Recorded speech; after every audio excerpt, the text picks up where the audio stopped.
How are things looking as far as the injury list is concerned at the moment? Well, slightly better. More in progress. Not necessarily people will be ready for selection, but Corky continues to make progress. He's been on the grass, just warming up with the players and then working with the sports scientist, but he's getting back around us again. He's been out obviously longer term. Johan's still, touch and go how much we can use him, how much we've got to protect him while he gets into sort of true full fitness, if you like. Robbie Brady's come through well today and trained. Phil Bardsley's still got a niggle in his ribs, really. We've had it scanned and it's more of a rib injury, but he's struggling a bit with that, so he's another one touch and go. And then others just getting true fitness, really, trying to get them back to Dale Stevens, he joined in today. So, come through that. Well, unless he has a reaction tomorrow, has come through that. So, yeah, it's getting people back fit, but also getting true fitness into them when they're, fit for task. So that's the next challenge, getting them fit, first of all, as in injury-free, and then getting that true sort of Premier League fitness into them.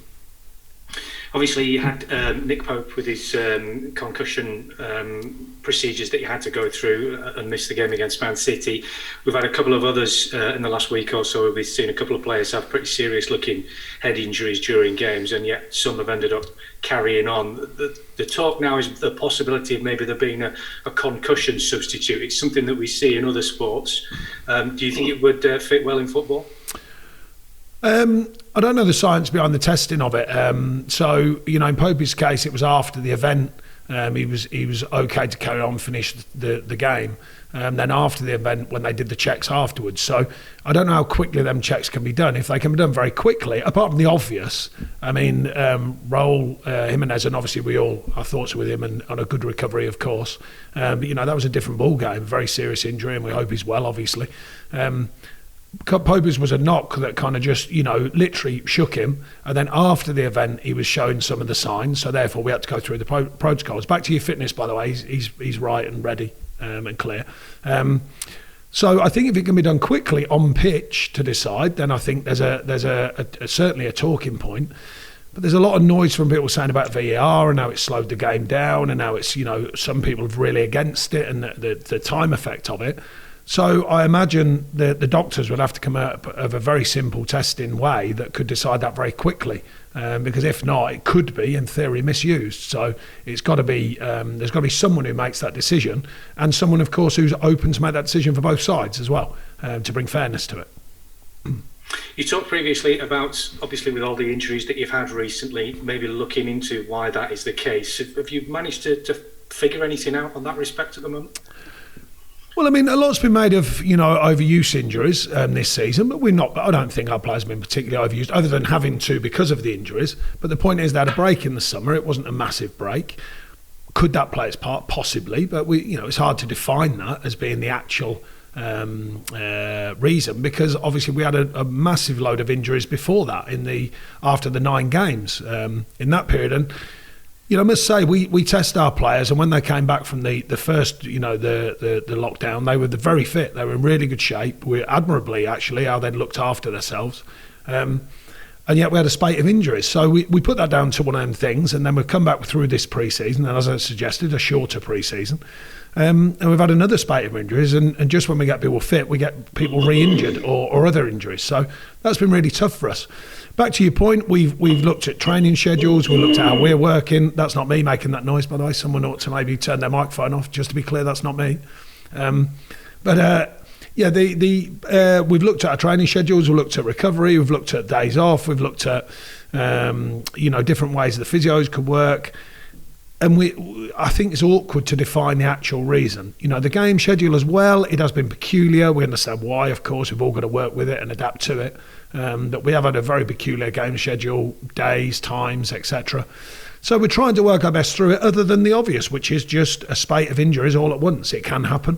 It hasn't happened historically to us here in the 8 years I've been here. But it did in the 9 games after lockdown, and it has done again. So we'll keep analysing, keep thinking it through, but alongside that, just hope that they make a full recovery, these players, and get that true fitness, because it will be needed going forward. Obviously, a lot's been made about the size of your squad, and you've talked about your frustrations about not being able to bring in players. I know you can't say anything really about the possibility of a takeover, but would it be advantageous for you possibly if a deal was done sooner rather than later in order for some funds to be released to you to maybe strengthen a few players in January? Well, I don't know any more than I didn't know, if that makes sense. So, there's more noise out there about possible takeovers. I don't know where that's at. That is slightly peculiar, as I'm manager and I've been for 8 years, but I don't. So I'll have to wait and see, watch this space, so to speak. I don't know. It depends. I went through a takeover at Watford and it all changed for me. It was a different model. They wanted a different person to build on their model and their thinking. So I don't know. Different owners have different thoughts. Sometimes they don't. Sometimes owners want to take the club over and allow it to run and allow it to work and allow it to continue and progress. Some owners take over and they want to change, they want to remodel, they want to rethink things. Until it becomes a reality, I know no more than that. So I've just got to be open-minded. If it happens, and if the rumours are true, then accept the responsibility of taking it forward however we can do and however the new owners wish to. Obviously, after the Manchester City game, you said that you'd expected more from the group, which was quite a strong sort of way of putting things to some degree. What have you been working on? What sort of reaction have you seen from the players to that since then this week? I don't think it's that strong when you're 3-0 down at half time. I think you as a manager, you can actually say you expected more. And the mistakes that were made and just really I think we didn't show the intent to take the game on, and I think that's an important marker and has been for us for a long time. So that was more my question mark, was having that intent and that body language, that desire to really take the game on, and I don't think we did that. But previously, a very short space before on the Monday, we did do that, and we got a good win against Crystal Palace, who are going well. It was a close one, but I thought we just about edged it on the night and deserved it. So we're never a million miles away, but you can't expect the game to come to you, and especially not with the superpower clubs. They just don't give you anything. And we gave the game away in the first half. Second half, we got a bit better. We took the game on a bit more, forgetting about the scoreline, just the way we went about it and trying to affect the game. So I think we've got to build on the second half mentality for sure. Remind ourselves of the truth of what we have to do. And I think we've done that this week with the players. Everton, of course, started the season incredibly well with a string of wins, 4 straight wins, but since then they've lost 4 out of 5. What have you made of what's been going on there? Is it a surprise to see it, considering just how well they started the season? Incredibly experienced manager and a top manager and a very good group of players.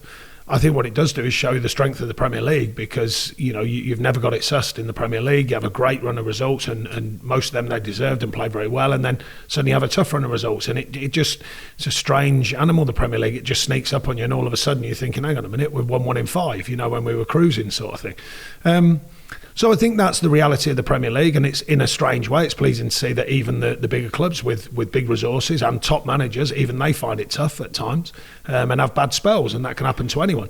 We've got to focus on ourselves and get ourselves out of our tough spell. We hope to correct it and make it that it's our tough spell's done for the season. It's not always that easy, but that's certainly what we're looking to do. They're still a very good side. We know they've got ways of working, different ways of operating, and they've got some very good players who they've invested heavily in over the years. And as I said, a top manager, a very experienced manager and a top manager. So, like all of these games, there's no easy ride in the Premier League. We'll have to earn the right, and we continue with that mentality. We have to improve on the mentality from last week in the first half, and take on the mentality from the Palace game, because I thought it was a very good performance. We've got to put more of them performances in to make sure we look after ourselves.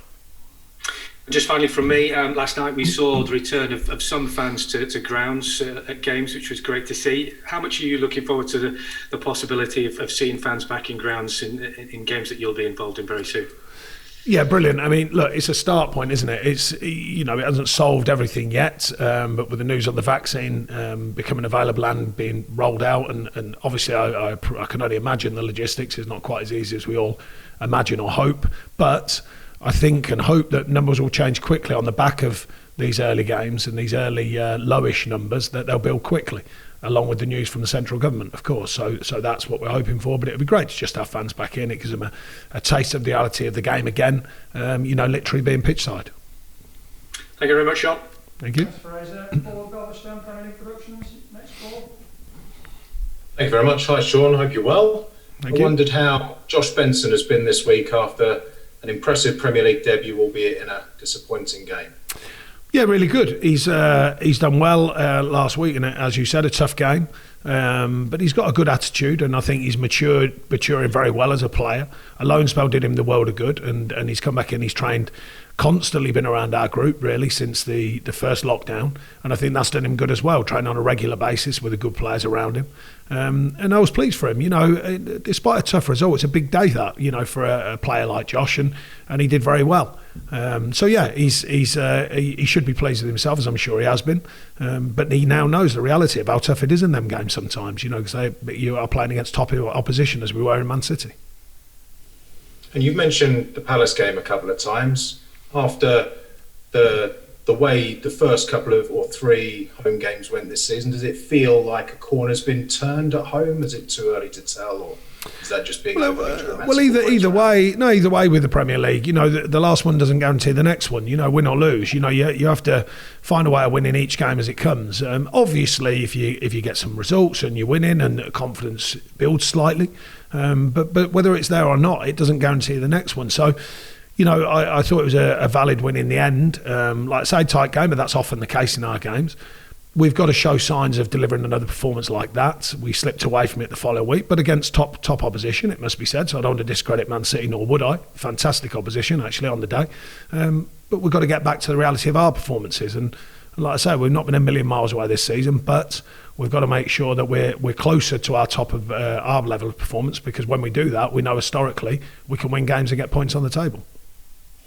And with Everton's results, from very much the outside looking in and just watching highlights and looking at the results and things, it looks like there's been this sort of split down the middle. They've been very impressive, won a lot, but then they've lost a lot as well. When you're analysing it more deeply, how dramatic has been the sort of the drop from when they're winning and they looked fantastic to their recent defeats? Has it been a big drop, or have they actually been? Well, I think their camp can answer that better than me. They know inside the challenges they've got, some of the reasons I'm sure they think. We look at all of the Premier League sides, particularly my staff and my coaches, doing a lot of the analytics that are needed in the modern game. You know, the undefinable sometimes, the margins of error, the mistakes that are made. It's not always the team mistake, if you like, of delivery. Sometimes an individual mistake. I don't think, like a lot of teams in the Premier League, you know, the superpowers often deliver regularly. Some of the others, and I think Everton are building to be like that. They are, you know, they've certainly put a lot of money into the club, and I think they will do going forwards. But it just goes to show you they're not quite there yet. They are still, you know, that side that can put together really good results, because I think they're a very good side. But they can have tough challenges. And I think, yeah, again, it is kind of the reality of the Premier League for most in the Premier League. Even the big guns, they don't find it easy to win games. You know, Man City were comfortable against us last week, but they still had to capitalise on our mistakes. You know, they're not given to them literally. So I think they'll have to answer to their ups and downs. You know, I have some thoughts on what it might be, and I'm not going to share them with you, that's for sure. We'll hopefully share them with the team to get a performance that can win. You've had a fair few ups and downs in your career, and this is your 200th Premier League game in charge this weekend. I wondered how different you are today to when you took charge of your first. Well, I think you become more rounded and more experienced, both on and off the pitch. You know, the reason I say that is the media side changes radically in the Premier League, and also this club has changed radically from our first season in it. You know, with the building process that we've been through off the pitch, and the structure of the club and the training ground and all the different things, all the varying areas of the club that have grown. So yeah, I mean, look, I've become more rounded on and off the pitch about what football is and how it works behind the pitch, if you like, you know, as a manager and managing many different things. And then on the pitch, you try and learn as you go. You know, it's always tough in the Premier League. It has been historically for us. I don't think that's going to change. It's certainly not at the minute. It's a tough place to be, but it's a very enjoyable place to be.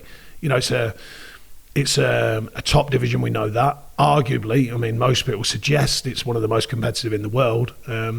So, you know, it's a good place to be quite honest. And 200 games, I think, is pretty decent, because I don't think it's easy for English British managers to get games in the Premier League now. So 200 is a pretty good marker.